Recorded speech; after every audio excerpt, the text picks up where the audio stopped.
šitos rankos operavo širdis, skrandžius, inkstus, kaulus 23 metus. Aš esu pirmos kategorijos kardiochirurgas ir antros kategorijos bendras chirurgas. Aš norėčiau jums, kad šitas rankos prabiltų. Dabar antras dalykas, kiek teko operuoti lygų ir pasiekmių nuo alkoholio. Norėčiau, kad ašaras pamatytumėt, tada smagiau diskutuoti apie tai. Dabar antras dalykas, čiagi ne nauja diskusija.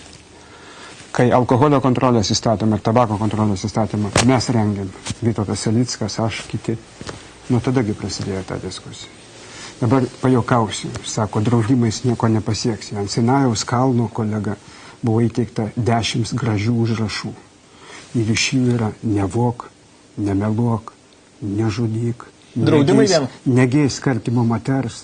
Ir 3 nedraudimai pozityvus. Turėk vieną Dievą viešpatį, gerb savo tėvą ir motiną, sekmadienį švęsk. Jūs manot, laikosi dabar žmonės? Dabar aš tik pajokauju. Kai man kalba, kad draudimais nieko nepadarys, aš siūlau prisiminti istoriją, o mažiausiai šventąjį raštą.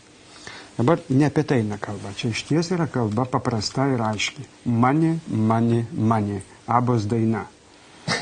Pinigai. Suprantate, bet kieno pinigai? Kokie pinigai? Apie ką diskutuojam? Tai dabar yra 3 grupės. Yra išties žiniasklaida, jai sunku, nori gauti pajamų.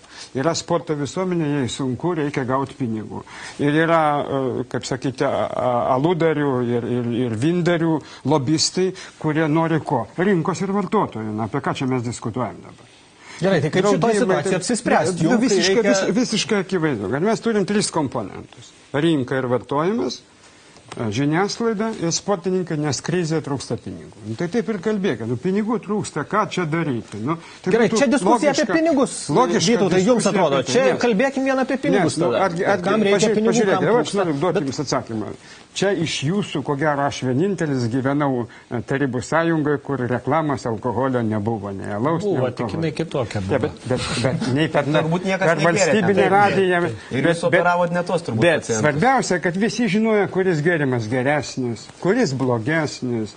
Manot, beprasmė reklama? Reklama yra nukreipta į 2 dalykus. Į rinką ir į svarbiausia, į būsimą vartotoją.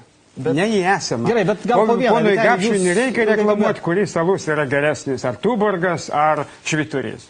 Negi jisai neatsirinks. Mes išgirdom jūsų argumentus, čia leiskim atsakyti, Vytautai. Aš labai gerbiu Vytenio nuomonę ir gerbiu jį kaip mediką, kad tikrai padėjo daugeliu žmonių ir aš tikrai suprantu, kad alkoholis daro žalą.